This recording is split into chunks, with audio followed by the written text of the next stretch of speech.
everyone, and welcome back to another episode of Crack the Egg. I'm Adriana, And I'm Jess. and we are excited to be bringing you another market debrief episode. This time, we're coming at you with Jess's most recent market, which was a pickle fest. So I'm super excited to hear about how it went. I know absolutely nothing. Jess tells me nothing, but that's good. So at least I get to experience it along with all of you. And before we get started with the episode, Jess, what are you currently crocheting? I am still working on the wolf from the last episode. What are you working on? I am also still working on purple tofu turtles. However, last episode I finished two. Now I'm just starting to batch make a bunch of the shells. So probably not going to finish any in this episode. Just going to get my shells ready for whenever I decide to work on the heads and finish them up. Cool beans. So something we didn't talk about in the last episode that I thought we could bring forward. So we shared in the last episode how it's currently going with my hive journey. If you listened through the whole episode, we had a really exciting update that related to the hive. So if you haven't finished the episode yet, go back and listen to it for that exciting update. But I wanted to share also that I have also recently been more or less accepted into another store, which is really exciting. I visited it for the first time a few weeks ago. I found out about it from a fellow vendor that I've met at shows, and we've gotten to know each other a little bit because of that. And um she had made a post about it, and so I didn't realize that York had any kind of shop or store similar to the Hive where I'm currently set up, where it's like a mix of different vendors.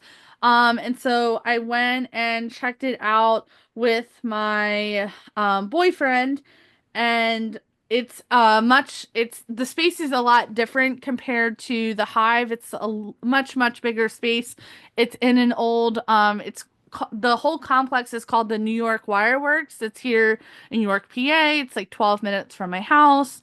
And it's in this building that used to be a wire company where they would make wire. And so the space that they have is very large. They have a uh, um, real rich variety of vendors there. And not only do they have makers, but they also have some vintage vendors as well. So you kind of get a little bit of everything at the store.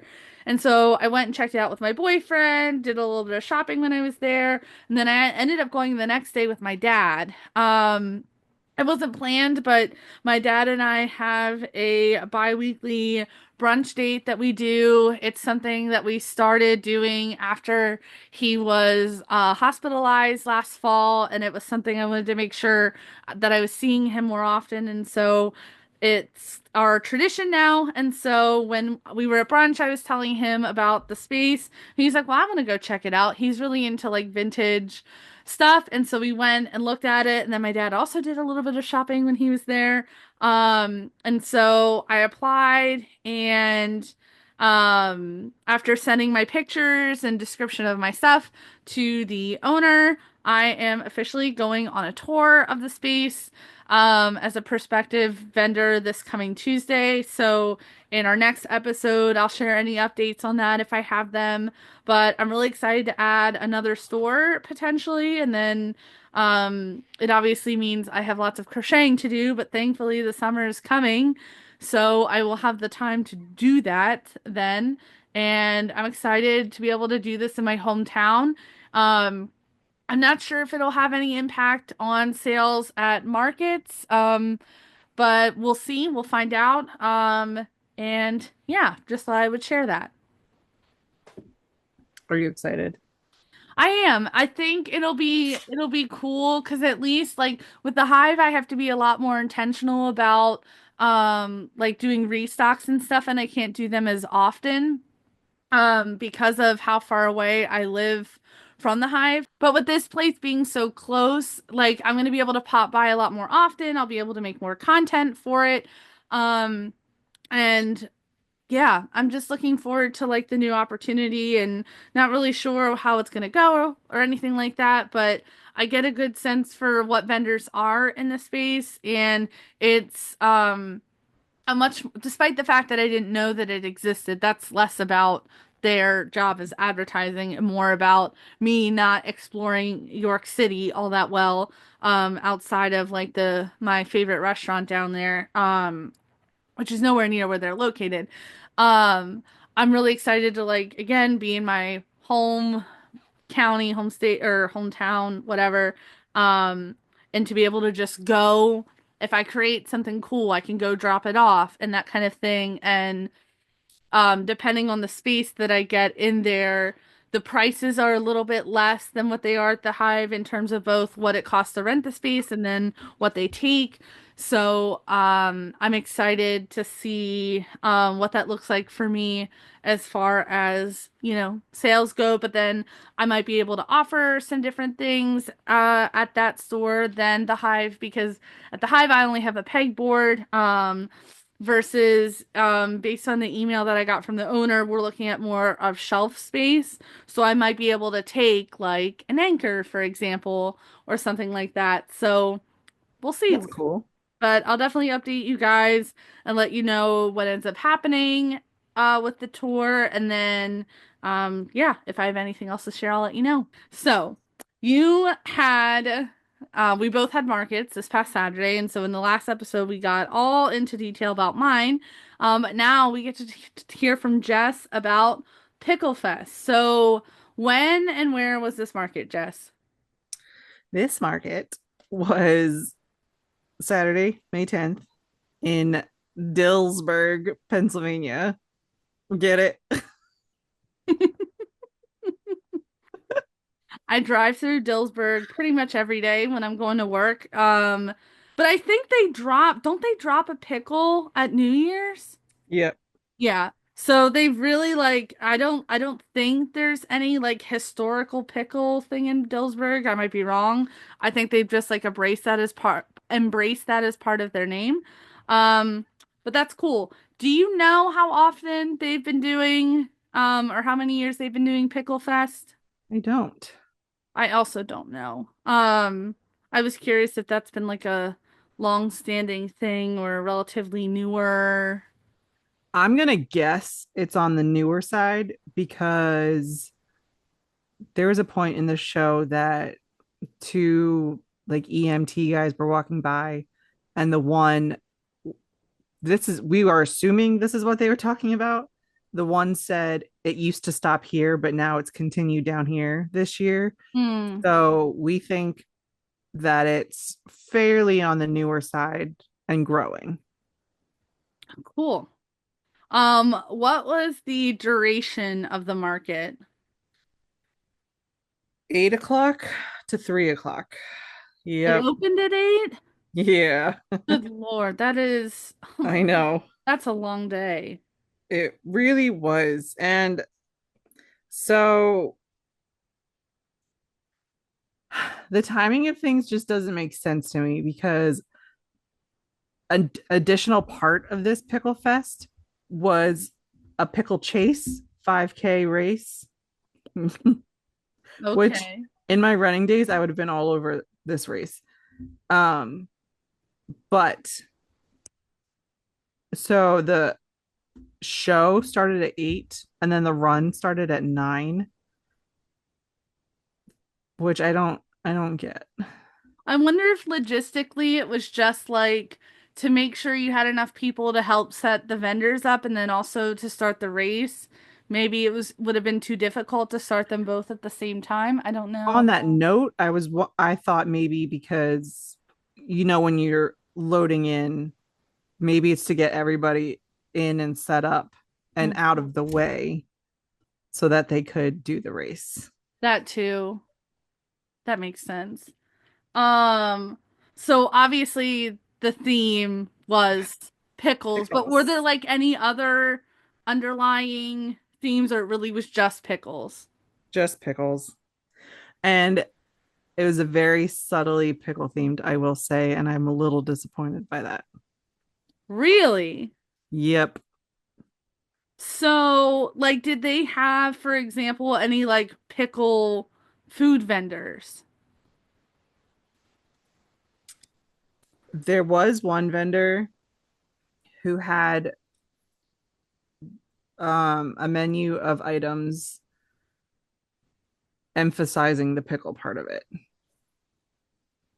Like they did have a pickle sandwich where like instead of the bread, it was the pickle. Like the old fashioned barrel deli style pickles. Yeah. I've had them before and they're a unique experience. I also have to preface this that I am team anti-pickle. I hate them. Part of it stems from my days at Wendy's because one of the things I often had to do was open up the buckets of pickles, and that you can't forget that smell. Um, no. And just the juice and nope, I no. I never liked them, but like that experience at Wendy's definitely made it way worse. So I am not a fan. Yeah. Um I can And there was appreciate go pickle ahead. culture, but I'm not a pickle girly. Um Something that surprised me was I think there was only one pickle vendor.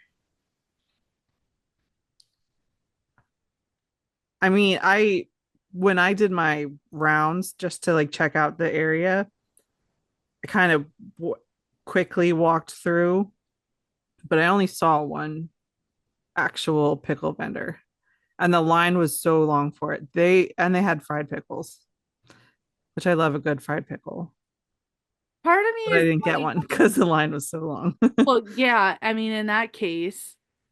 It's not worth it. And part of me like is sitting here thinking like I went into this expecting like pretty much everything to be pickles, but then also at the same time like if Whoops. you're doing it as a business that is presumably going to multiple markets or events, how well do you do when your main thing is just pickles? Does that make sense? What? Like As a business, if you're a business selling pickles, I'm like sure they do well all the time because there's a couple vendors who are they're pickle vendors. They've come to some Comic Cons and they've come to some street shows that I've done. We always buy pickles and they always have a line. So really? yeah, I don't know. pickle vendors do well. Maybe it's just because I'm not a pickles fan. I don't know. Um, so the type of venue, what are we talking? It was outside and it was very residential, which was something new for me. My spot was literally in front of someone's driveway. Now, were you like in like downtown Dillsburg, like in the city streets, or was it like in a It neighborhood? was legit a neighborhood. Yeah, That is something. That sounds like a block party. That doesn't even sound like a. it could. Yeah, it was between Huh, Baltimore and Harrisburg, Baltimore Street and Harrisburg Pike. interesting. Yeah. Huh. Well. So, like, I'm sure the people who live there had to have. I'm very curious about this part of it. Like, I would like to know what went into informing all the residents of that area that you can't even leave your driveway. Right, because like depending on even how long it takes some people to tear down, I mean, I'm sure Yeah. some people were there fi at 5 Yeah. packing up. Oh, geez, that's something. All right. What was so it was obviously outdoor. What was the size of your space? It was a 10 by 10. We had our canopy. And was the whole event outdoors, I assume? Yes. What type of organizer? Was it like an actual like event organizer or was it the city of Dillsburg putting the event on? Oh, it's the DCA. I think it's Dillsburg Community Association. They ran it. Gotcha. And had you previously done Pickle Fest before? I had not. And the only reason I knew about it was because I have been selling my emotional support pickles for years now. And several people have come up to me saying, "Why aren't you at Dillsburg?" And I was like, "Well, I didn't know about it." Hmm. Um, so what was like the now, are you familiar like with what the advertising was like prior to the event? I mean, I followed them, you know, during the application process and stuff. Um, like the week leading up to the show, they posted um like massive signs they had out all throughout Dillsburg. Um, I felt like I saw a lot of stuff because it kept popping up on my feed. Sure. Um, so did you I mean I think we already know the answer to this, but I'll ask it anyway. Because I think you did this in a couple different ways. But did you prep any special items specific for the event? Pickles. And so can you get into like some of the specifics? Because I think you had it wasn't just like one standard size and color, right? Not You're right. I have my standard emotional support pickle, which I usually do it in the smoky green color, but for this show specifically, I did um make it in other shades and like variations of greens. Um and then I did make some smaller options. I decided that last minute, so I only had time to make 12, but it was like a nice $10 size item. And did you have a strategy for anything else that was in your booth, like trying to focus on or not so much? I didn't make a single thing that wasn't a pickle between Comic Con and Pickle Fest. But you did have, right, other items other than the pickles. Oh yeah, I did. Um, okay. So, did you have any new patterns specifically in your booth? I guess probably I not. lied.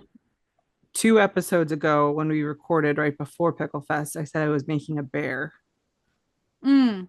that we brought with us. I don't remember if it sold, but that was a new pattern. Um, and a frog. I made a frog lovey. Mm. That did sell. Yay! That's wonderful. Did you have a inventory goal prior to the event? And with that, what did you end up bringing? Well, I brought 5660. Oh my God. um, I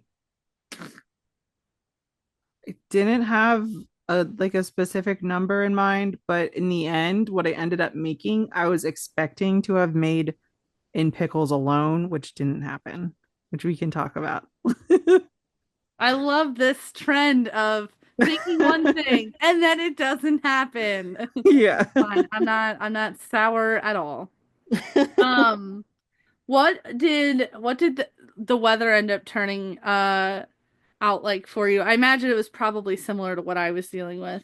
Yeah, it was a really nice day. In the morning it was really windy at some points, and it gave me a little PTSD from some weather incidents where I've lost a couple tents.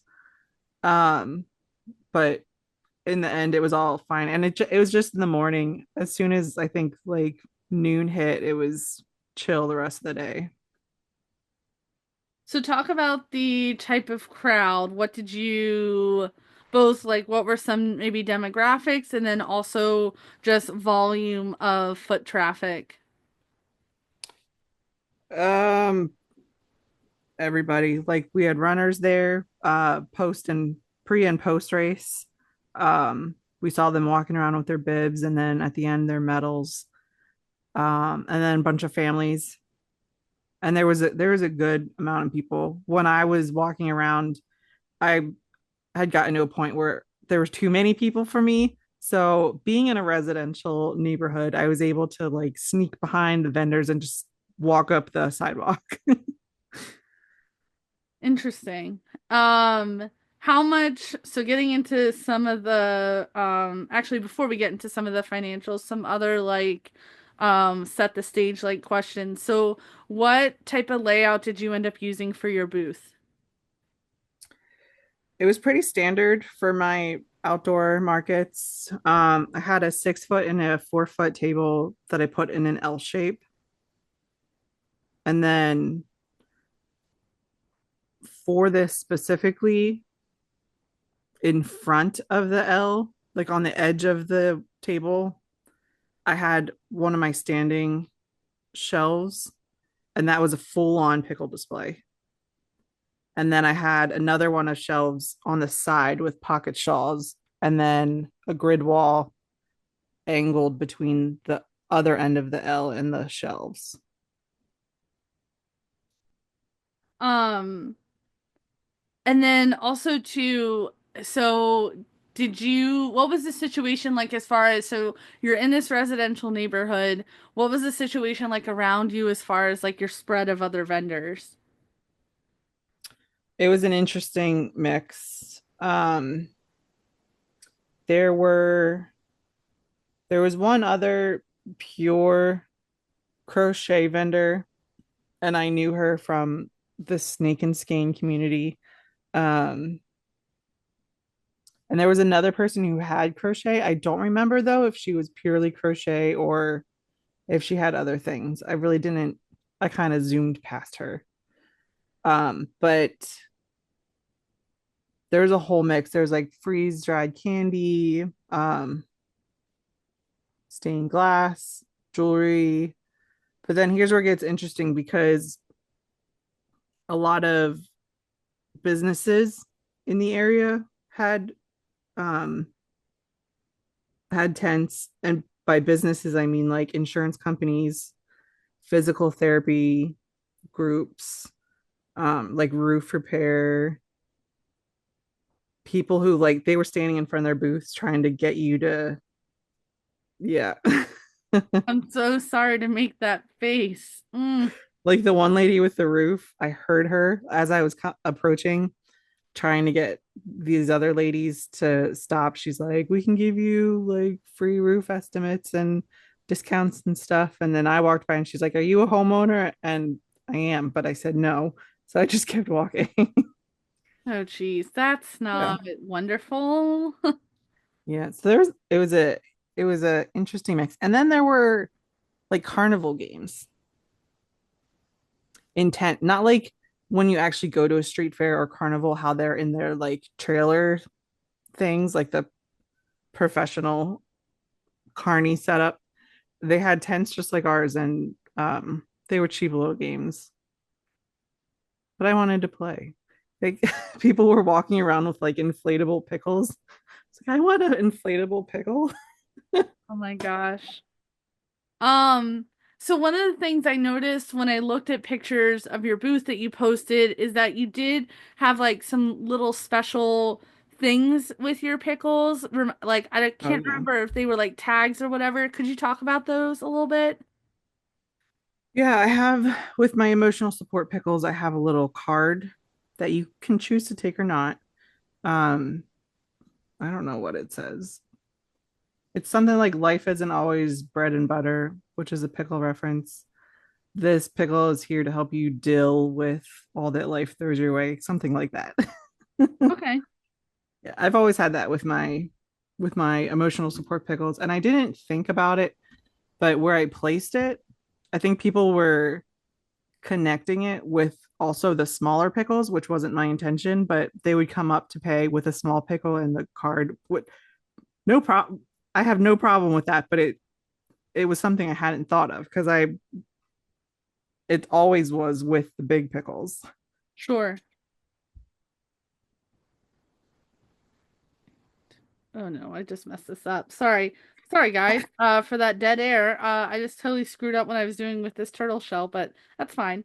Um, You're supposed to so be a pro with these by now. Ugh, girl, I know. I lost count on the number of rows that I had going on here. Anyway, I need to be working in the front loop. Okay, so financials. How much was your booth fee? It was only $25, but it also required insurance, like I had mentioned previously. So if you like I had paid for a whole year. So if you only did a day, that's like add $65 onto it. That seems, I don't know, It didn't seem like a show that should have. needed it. Yeah. Yeah. I wonder if it's just strictly because it was in a residential It neighborhood. could have been because it was also the Dillsburg Community Association. Right. Interesting. I Okay. don't ask questions. Yeah.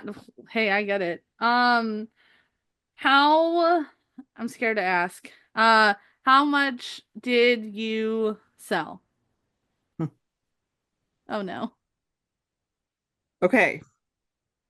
Listen, I really need to have an attitude adjustment.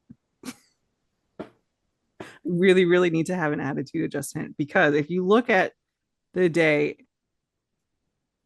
from the whole, everything like how much the booth fee was, the amount of people that were there, the time, had a fantastic day. But like greedy me has seen and tasted the higher numbers. And I know I'm capable of those higher numbers. So when I don't hit them, I'm like, ugh, it was okay. Sure. But okay, I'm changing. I'm changing. It was a pretty good show. I made, Oh God. Now I'm scared in a different way. you shouldn't, 1,367, Yeah, exactly. That was what I was afraid you were gonna say. Oh my gosh. which also I have to look at this. Comic Con, the show prior, I was only like $30 away from what I made in 2 days there. So Oh my God. so it Okay. wasn't terrible, but I was expecting to make that number in just pickles. So that like at a pickle fest, I made 46 pickles and I only sold 12. Yeah. I'm not gonna have to make another pickle for the rest of the year. And now I have like 25 skeins of smoky green. Gotta start making some turtles, man. Oh, huh. That's interesting. Now, do you have any like theories of why that might be? I don't. Back to like what we've discussed, things like my pickles used to be a hit. Like years ago, I couldn't make enough to bring with me. But now people like it's something that they look and laugh at. Like it's one of those um like unique things, but they're not buying it. I got you. Yeah. That's annoying. It's frustrating. And you're at a pickle fest. So Yeah, it does feel like in that sense you would consider getting them because it's the theme and the thing and I don't know. yeah. Yeah. Um, so sort of related, so do you feel like for what traffic there was that that sales number that you got to represents that the volume was translating into sales or that despite having reached this comma market number, like, do you feel that th for what traffic there was, it wasn't converting as much into sales? Does that make sense? It makes sense, but I don't think that was an issue. Like we were pretty steady and consistent. So just not with pickles. So then were pickles definitely not the best seller then with something else? Something else. And I'm gonna give credit to our friend again, Avian from Florals and Feathers. Um, I had a lot of just one-off items that didn't have a place in my setup that I kind of always just put in a bucket on their own to the side and no one really gives it much attention. Nothing's wrong with them. They're just either the last of an item that I'm no longer making, or like a one-off item where it was a new pattern. I made it. The end result is fine, but I just didn't feel like making anymore. So I took that and I put them into mystery bags. And people love a good mystery bag. And like they opened them, they bought them, they opened them right in front of me, and not one person that I saw was disappointed. So it was an exciting thing. I had explored that idea last year and I was gonna do like themed mystery boxes that were gonna change for each month. I think that's too much, like That's too realistically much, with yeah. where I'm at. But that's something like I still go back to, like what could it what could they be? Because it seems like most people who have them in their booths do really well with them. Oh, like they were on a 3 level shelf thing that we had, and people saw them from like across, and they're like, oh my god, they have mystery bags, and they'd run over and buy one. Um, did you still price them according to what you would have sold them They for? were the same price as I had them individually. Gotcha. Mm-hmm. Okay. Interesting. But Um, it worked out that it was only two prices. So I had mhm. like a $15 bag and I had a $25 bag. And I think that was a good option. Yeah, that sounds about right. Yeah. Um, did you have any like unexpected performances, like things that you thought would sell and didn't, aside from the pickles, or things that you didn't necessarily expect to sell but they did? It was just the pickles because I was fully focused on the pickles for this show.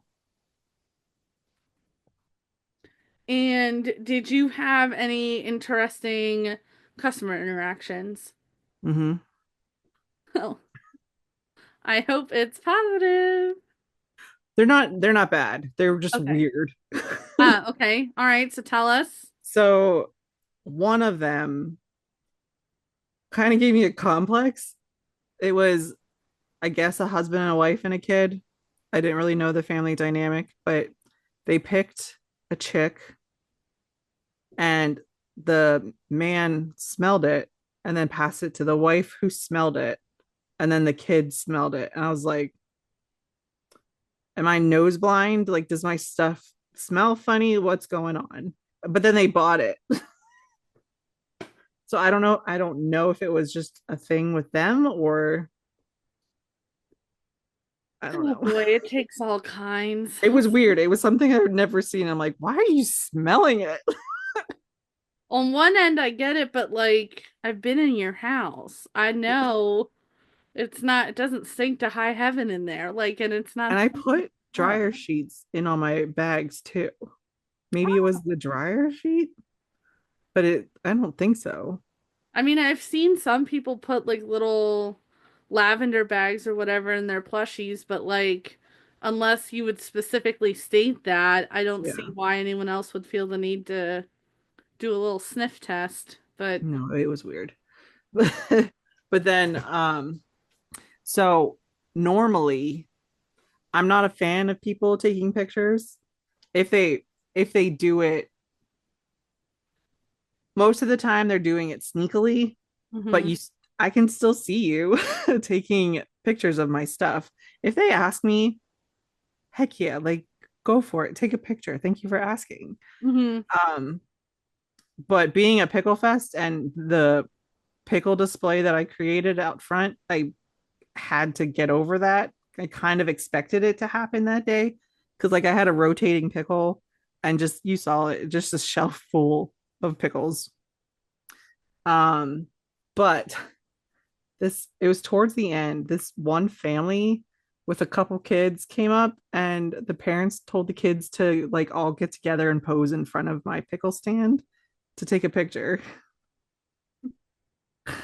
did they buy anything? No, Of course not. it was like, what are you doing? That This isn't like an attraction. Oh my, that's something. At least if you're gonna do something like that, support the artist. You clearly had affordable pickle options that I don't know what your big ones cost exactly, but like a $10 little one I think is more than fair for using your booth as a photo op. Yeah.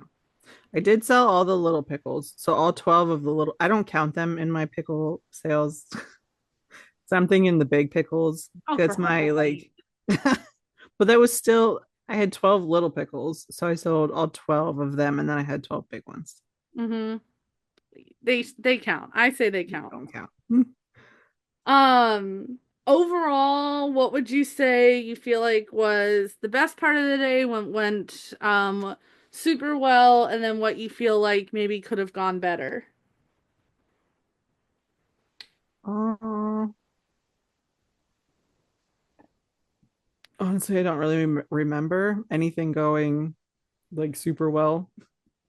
It was just normal. It was nothing negative or anything happened. But what could go better for sure is the unloading process.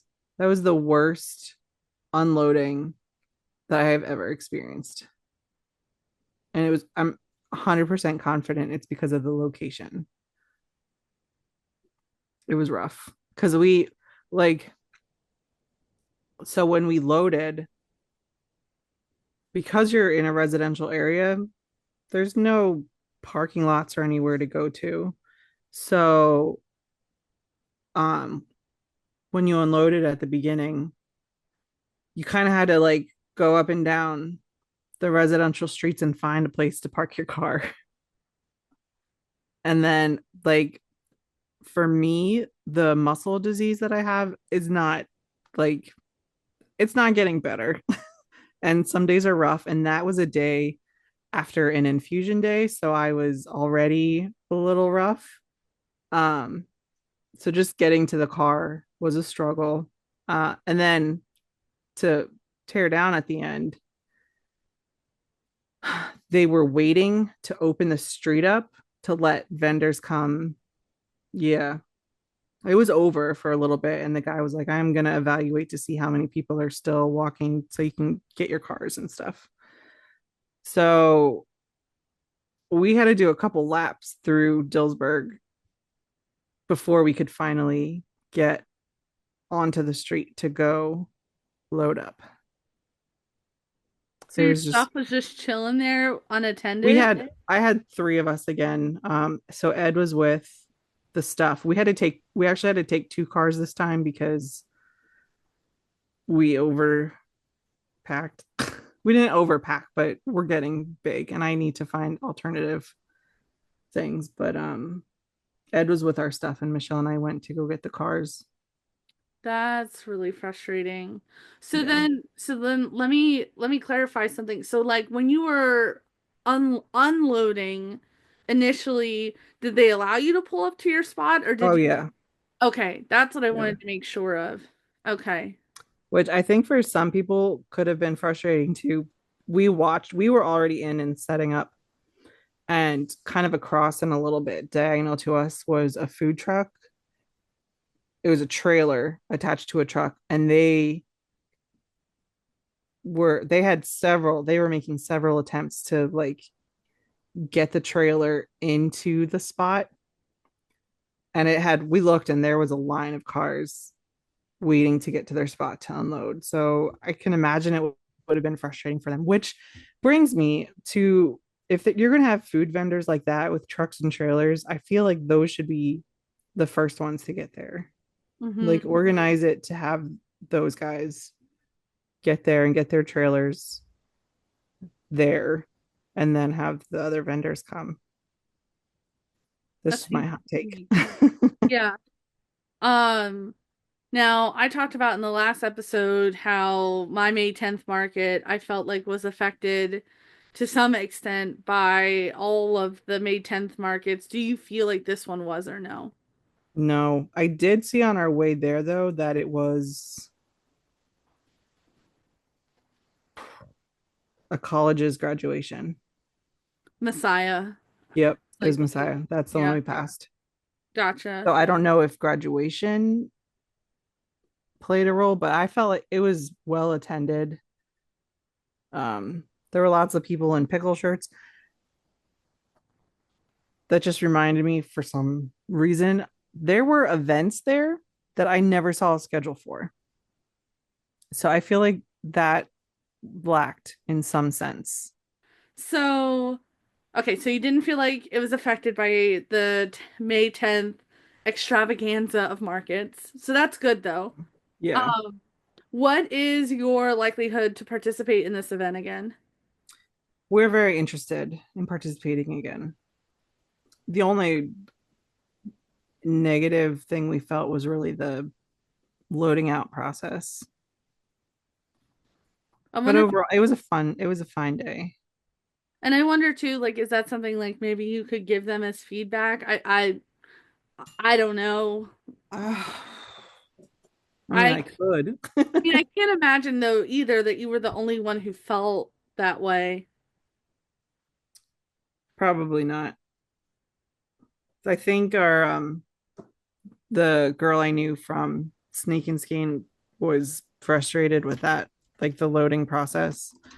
And then our neighbor too. Hmm. I think that would drive me nuts. There's nothing, I mean, like unloading, I think for the most part is usually not that bad because like people aren't tired, they're usually in a decent mood, whatever. But loading everything up is always the biggest, I feel like, catastrophe because everyone just wants to get home, everyone's tired. There's no like happy go, it's gonna be a great day. It's like, get out of my way. I need to leave. Like, so I feel That's like, how I felt in the car trying to get to back to our space. right. But we um were torn down. Everything's in a pile waiting for the cars Mhm. to come. Um, but we are so like drilled. We have the cars loaded and we're out in like 5 minutes. Yeah. And having two cars this time, we just threw all the product bags in my car because that's all my car can fit. And then we put everything else in Michelle's car. So when you talk about like alternatives, are you talking about like other potential transport solutions or other display solutions? No, I think our display, um, I mean, it's constantly changing with if I see new things coming out, but Sure.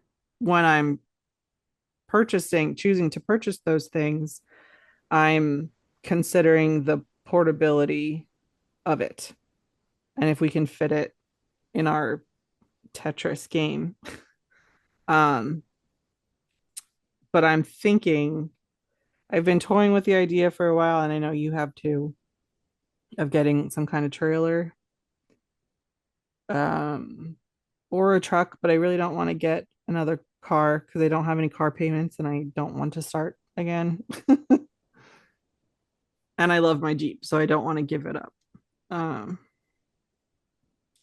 I don't know. Maybe we'll have to start bringing two cars. As someone who's been doing that, it's not, I mean, it's not the worst, but it's not the best either. I don't know. I go back and forth on it because right now, we haven't even talked about this like off the podcast, but my dad's cousin has a vehicle that he doesn't want anymore. It's like a station wagon.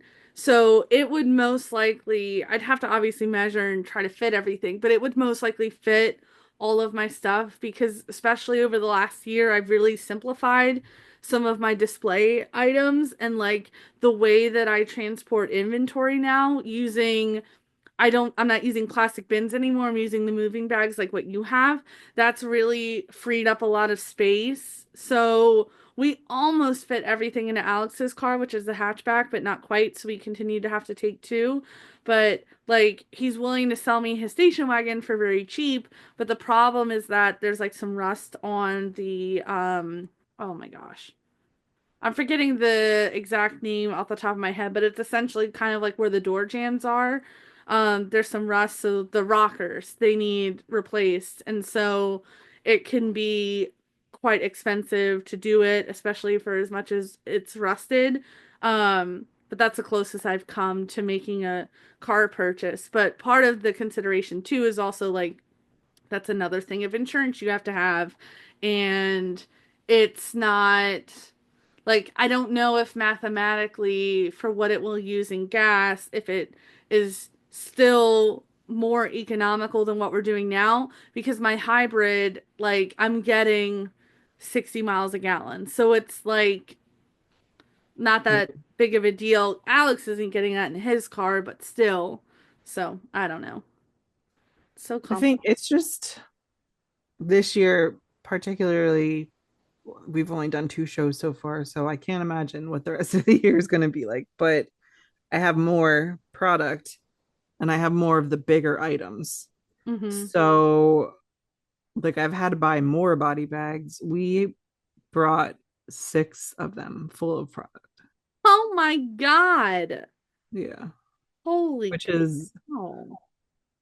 a new number for us, but But also, what an accomplishment for you to have that much inventory, because that's not easy. That's literally what my dreams are made of, to have that much. My goodness. Yeah. could have had 7 if I, or 8 if I brought the Comic Con stuff. But like I left some stuff here. I didn't think they'd be really appreciated at this show. Mm-hmm. I can understand that. So what's coming up next in the pipeline for you? Oh wait, I will have to I have another thing I want to talk about. But Oh, next in the pipeline is Sci-Fi ValleyCon, June 13, 14, 15. okay. So we have another weekend where we're both markets. Granted, I'm just doing the 14th. I am not doing 13th and 15th, but um yeah. And they're long days. No. Like the first day, we can set up, well, we can set up for a long time, but I think that it starts at 2 and goes till 10. And then the next day, it's like 10 to 9. They're long Oh, days. oh They're my God. they're very long days. Oh, Holy. but so retracting, I did try something new at Pickle Fest, which I am not 100% sold yet. We'll see. It might just be a Comic-Con thing I do instead of like street shows also. But I got a prize wheel and um originally last year at Sci-Fi, our neighbor had like a Plinko game and one of the prizes was a percentage off any of their items, which did really well for them. Like several people bought from them. So I was like, I'd like to do something like that to get people in. But between the 3 of us, like a wheel was going to bother somebody, like the noise of a wheel was going to bother somebody, the Plinko noise was going to bother somebody, keeping track of the Plinko discs was going to bother somebody. Um, and just kind of managing, allowing whoever wants to play it. Um, so we kind of didn't do it for the first show. And then I thought maybe if I, first of all, I was like looking at items that would be prizes. On top of discounts, I would do like just candy or like a little rubber duck or something. And that was like a number, $100 that I was basically spending just to give stuff away and not getting anything out of it. So I thought I'd put a little stipulation on it and say, if you follow me, you have a chance to spin and win a prize. Well, I got a couple new followers from that, which is great. Loved it. But lots of kids. If a kid sees a wheel, they Mm-hmm. automatically want to go spin Mm-hmm. it. And like it was rough. um Partly our I had a sign. It said follow us for a chance to win. But the just the layout of how we had things, I think people were not seeing it. So maybe about halfway through the show, I did some rearranging and put the sign directly in front of the wheel, which worked a little better. Kids still wanted to spin it. They're like, "What's this for?" I said, Mm-hmm. "You have to follow me. If you follow me, you can spin and win." Mm-hmm. Or like their parent obviously has to follow. Right. Um, some There was a lot of positive response to it. Like people were like, "Yeah, let's follow and spin and stuff." But there were also some parents that were like, "No, I'm not just following another person." So I think we're gonna change the signage for it for sci-fi. Um, in terms of placement, we might just it's got a little like lip at the top. We might just put a sign on top of it that covers it, and then we can like lift it to spin. Um, and it might just be Comic Con situations and not everything. I get that. I feel like the Comic Con crowd is more like into doing that stuff than like some like your grandma that comes to a craft show Right.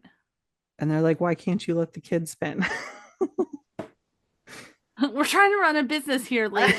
Like, my gosh, get with the times. Yeah.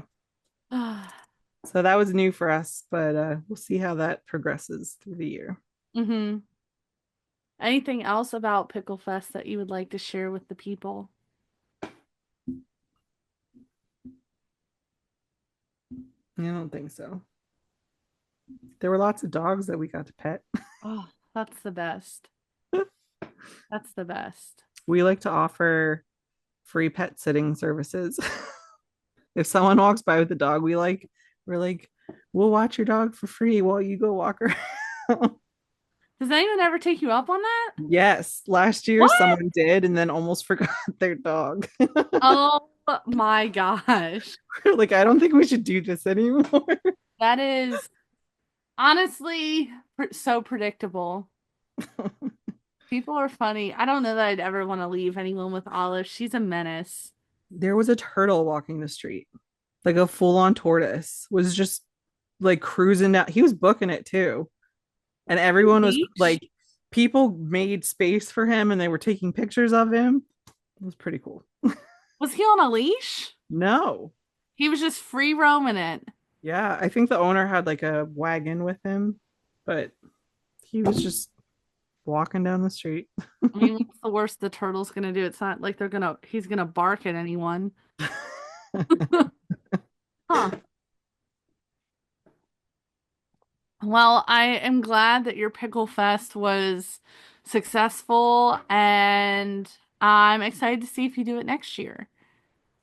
Me too. Um, So, yeah, so we both have a couple markets in about a month from now, but for you guys, it won't be so long when these episodes drop. But as always, please follow us, rate us, comment wherever you're getting your podcasts from. Be sure to follow both of us on our small business platforms on Facebook and Instagram.